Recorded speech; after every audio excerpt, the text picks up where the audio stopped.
All right, everyone. Welcome to the Open Educational Resources Faculty 201 Rooney Library webinar. Thank you so much for being here.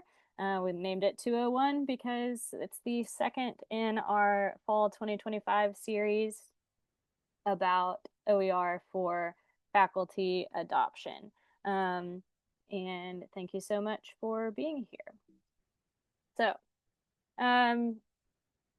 we'll do a little recap of the first webinar, and we'll discuss where you can find OER, how to evaluate OER from various repositories, and then who here at SMWC has already evaluated OER and what are their tips.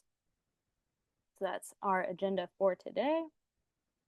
To recap, basically, this is one large definition about OER from the Hewlett Foundation that has funded various OER projects at a bunch of different academic institutions. So these are educational resources that have been published in the public domain, and they have various Creative Commons licensing for their free use and repurposing by others, primarily people such as yourselves, faculty. Originally, mostly with at the college and university level, but OER has even expanded into the K-12 arena. And they include textbooks. That's what people tend to originally think of, but they can be tests, software, streaming videos, photos, all sorts of things. The six little icons down there at the bottom are the different Creative Commons licenses. So they have different meanings that we went over in the first webinar. The only one that I want to note specifically today is the ND over on the right side. The bottom two have ND with the equal sign. So that means you have to use that entire product resource the way that it originally is, means no derivatives, which we're going to talk about the ways that you can derive all the other license types today. So, and I'll say that ND is not that common. Mostly people are fine with you creating those derivatives. So where can you find OER? There are tons of different places. I have decided to put here links to, I did my top 8 of my favorites, 4 on this page, 4 on the next. So OpenStax, it was originally and is still through Rice University. They've made full textbooks, and they have even expanded into replacements for like My Math Lab in math and science courses, where you can get question banks and have students work through problems and avoid paying those exorbitant licensure fees for just a semester of a course.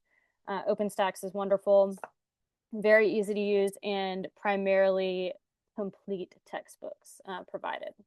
Then you have the Open Textbook Library from the University of Minnesota, and they also operate the Open Textbook Network. Amazing librarians and faculty there producing these and providing support for using these. Then there is Merlot from the California State University system. I know it is Friday, but obviously Merlot in this context is not a wine. It stands for, it's actually one of the older OER repositories.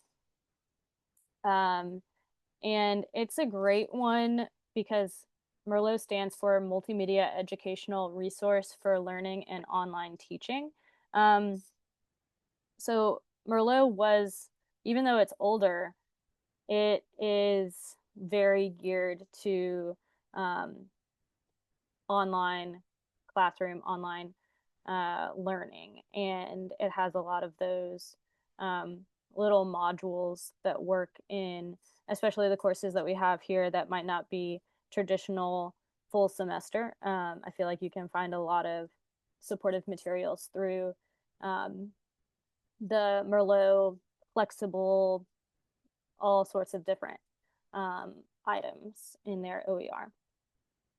The MOM, as some people call it, or the Mason OER Meta Finder. That is what the MOM is from George Mason University in Virginia. So whereas the top two on this page, OpenStax and the Open Textbook Library, will let you, refine by subject and then provide you, for the most part, an entire textbook.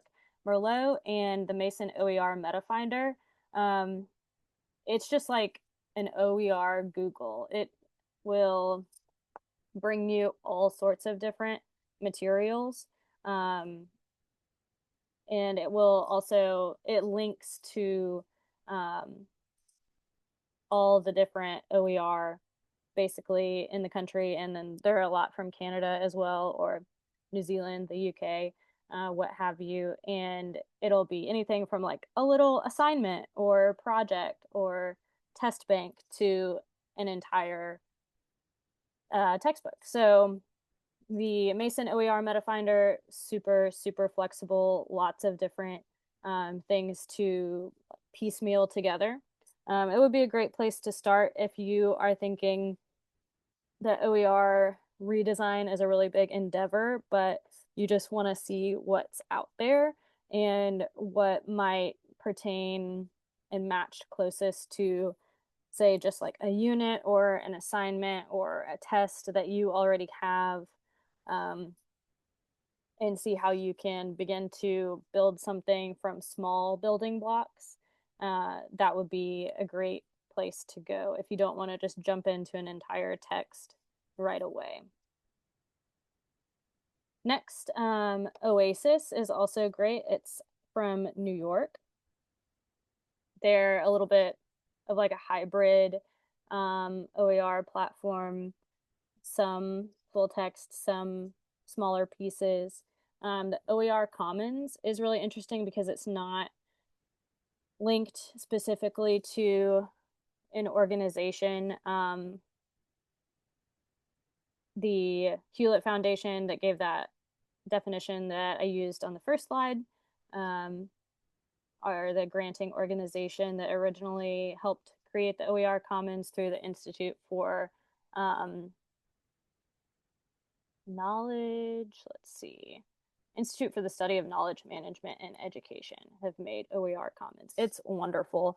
I would highly recommend OER Commons as well. Similar to the Mason OER Meta Finder, it'll link you to lots of different things. LibreTexts is similar to the first two from the first slide, OpenStax and the Open Textbook Library, more entire works available there. And then finally, MIT OpenCourseWare. So MIT OpenCourseWare is kind of from the same era as MOOCs, if you are familiar, the acronym MOOC, Massive Online Open Courses, that kind of had a moment in the late aughts, early 2010s for learning. And MIT OpenCourseWare does have some like updated 2024, 2025 published items. And they're good for, again, those like 8-week courses. Professors have put entire courses that you could just go and see. They're almost like having their whole Canvas shell like filled in with all the works that they do for the course. And obviously with most of those that do not have that non-derivative aspect in their license, you can pick and choose, right? You wouldn't have to use all of it, but it supplies everything from PowerPoint banks, notes, what have you. Very, very interesting, and obviously heavy in the math and sciences, but just because it's from MIT, it does have, of course, humanities options in there as well. Then how do I go about evaluating OER? So, of course, you'll need to, once you've gone to these sites and done some searching and picked, it's pretty intuitive. Of course, you're all researchers as part of how you've become a faculty member, of course, but um, if you would like any additional tips on how to evaluate, you can speak with Rusty in person or via email. You can speak with me via email, or we could get on Teams or Zoom. My OER LibGuide is linked here and available in the library website and research guides for you anytime. And it has links to all of the repositories that I posted in here. And then it has some evaluation tips. Then we're going to keep doing more individualized webinars come spring semester. There'll be one more in December, open to all and organized more like this. And then you can do individual research and redesign consultations with me or with Rusty. Of course, because our grant is through PALNI, we also encourage everyone to look into the different options in PalSave that we talked a little bit more in depth from the October webinar. But they provide all of those things you see on the right, kind of on different cycles. So just check their website or reach out to me and Rusty, and we can connect you with the PALNI, PalSave specific librarians from the other institutions in Indiana that keep up those different grant programs and stipends. Then before we move on to the next slide, on the how do you go about evaluating OER, of course, a big hangup that faculty will bring up a lot of the time in redesigning and adapting OER is the recency of OER items and maybe OER things that you find they seem great, like they have good content, but they might be from 2018 or older, and that can be a problem. But that is why I've included so many different repository links in the meta finder, because you can filter your searching in the meta finder and in Merlot and the MIT OpenCourseWare by time. So you can make sure you're getting most recent OER materials. And I just want to make sure to emphasize to not give up, because faculty and these universities are continuing to put out more and more. So even if you had considered OER in the past and you didn't find anything that you really liked for your course, it doesn't mean that there's not something new out there. In fact, it's more likely that there is something new. If not an entire textbook, then there are new modules or units or chapters that you can piece together from different places, right? And we highly encourage that. So let's see, I'm just gonna check the group we have here. So it looks like Grant's not here at the moment. He told me he has class right now, but that he would join if he could later. But thankfully, Grant Steelman from the chemistry department has given me direct feedback on his experience with evaluating OER, and he's done it quite recently. So just this summer, Grant evaluated OER with the PalSave course redesign program. So he has specific and recent experience with this. I would encourage you to speak with him. If his comments here are interesting and intriguing to you. So he notes that he found OpenStax had the most thorough resources for his subject, and um, he thought it was both useful for instructors and students, making it easy to use for both groups, which is of course important. Also, if you're concerned about student ease of use, which I know some people are, but of course most students with us since the pandemic are very digital native. You can start with just a little module, a unit, a chapter, and try that with a class. If you could just sub just a chunk of your class out for an OER and garner your student feedback on that. Also, something that good OER librarians always remind people is that students can print OER if they're uncomfortable. OpenStax also will provide printed versions of their textbook, and or at least last time I checked that they would. So if your students really seem to have a hang up with the digital thing, just connect them with the ability to print it. And then going back to Grant's comments, he used PalSave course redesign program and found it very helpful for guiding him to the different repositories and helping him with the evaluation process.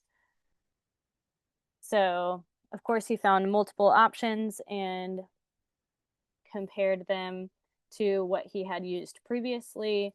And he doesn't say this explicitly, but of course, that would be probably the same for anyone, that you would compare it to what you've used before. And I'd like to encourage you to be open to maybe the book being or the chapters being slightly different than what you've done before, but lean into kind of expanding and the academic freedom there. Let's see. Rusty has also just added a comment and says OpenStax has typical textbook content. It's a good way to ease into OER use, especially for common courses. Definitely. Big proponent of OpenStax from all of us here. Next, we are going to my slide from Dr. Lacomba. And I've put her quotes here, but she's also here with us. So if you'd like to speak up on your experience, please do. Sure. I didn't know I was going to be able to offer some insights, but yeah, I'm happy to do so. I wanted to first of all say how fantastic I think it is that you and Rusty have really put an effort, a significant effort towards continuing to expand the OER resource library and just in general, the work that you're doing on this project is much needed. And you're doing fantastic at it. So thank you. And thank you for asking for insights. I think that's really, really cool too. The whole point here is with OER is to share. And so, the faculty that have participated in OER, we all want to help other people to get on board as well. And for all the reasons that, that everyone knows that's in the room.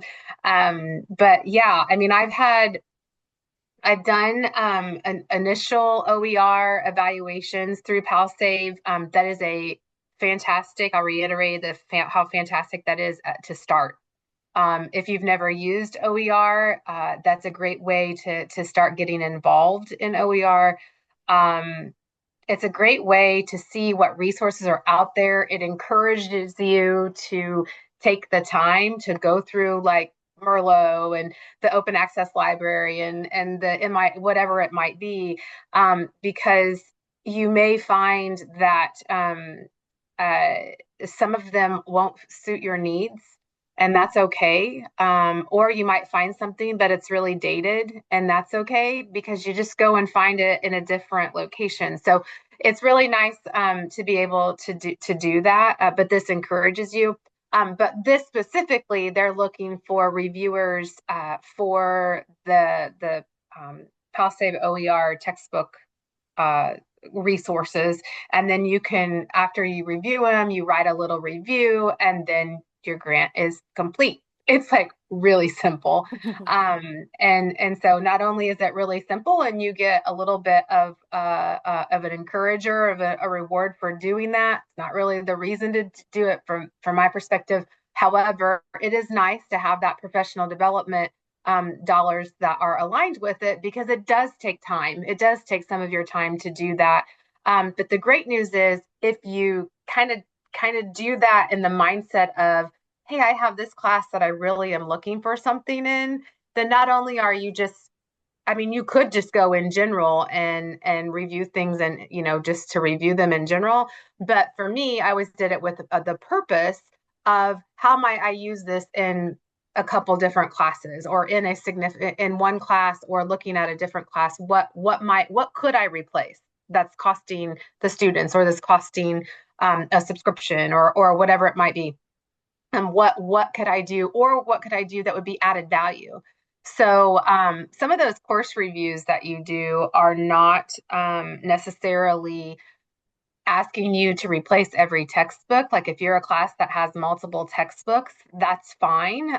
Maybe you replace one with multiple different kinds of resources. As you do this more, you'll probably find that there's ways to replace all of them. That's that's an option. But also, like, for my doctoral students, they need to have a researcher's library with certain course requirement, or certain book requirements that we want them to refer to. But that doesn't mean that I haven't still done this in courses and then had compiled resources. So there's that option of compiling resources where, yeah, I still have them, require them to have Mendenhall's Global Leadership book, but I also am using an additional text, or an additional article, or an additional multimedia source, or whatever it may be. So I think those are some kind of tips and then the last thing I would just mention is that this really is a way to sort of lean into your academic freedom of choosing what is most appropriate in your class. If we are limited to a certain text, then are we limiting, the resources that we could be providing to students? Now, that doesn't mean having a certain text is not right. That's still right. I'm not saying that. I'm just saying this is a way to maybe add to, or do a compile, or whatever it might be for you, or it might be replacing as well, which I've also done, if you find the right resources. And it has really allowed for me to be able to choose what I'm wanting for the students, or what I know that they need for the students in a certain course, that maybe not all of that is in one text, but I can use open resources to do a collaboration of different items, which has been really nice. Yes, thank you so much for your input on that. Uh, I was really grateful when Kim emailed me and reminded me of the compiling that we put in parentheses down here, because, like she just said, that is such a important part of um, getting started with OER. Like she said, um, sometimes it might be really uncomfortable for you to redesign the entire course, but if you can just start with one piece, one module, one unit, one chapter, um, please try and give it a shot and see how it goes. And like she also noted, that'll probably lean you into discovering more and discovering that you can do that with the rest of the course. So that kind of gets you naturally into the OER process.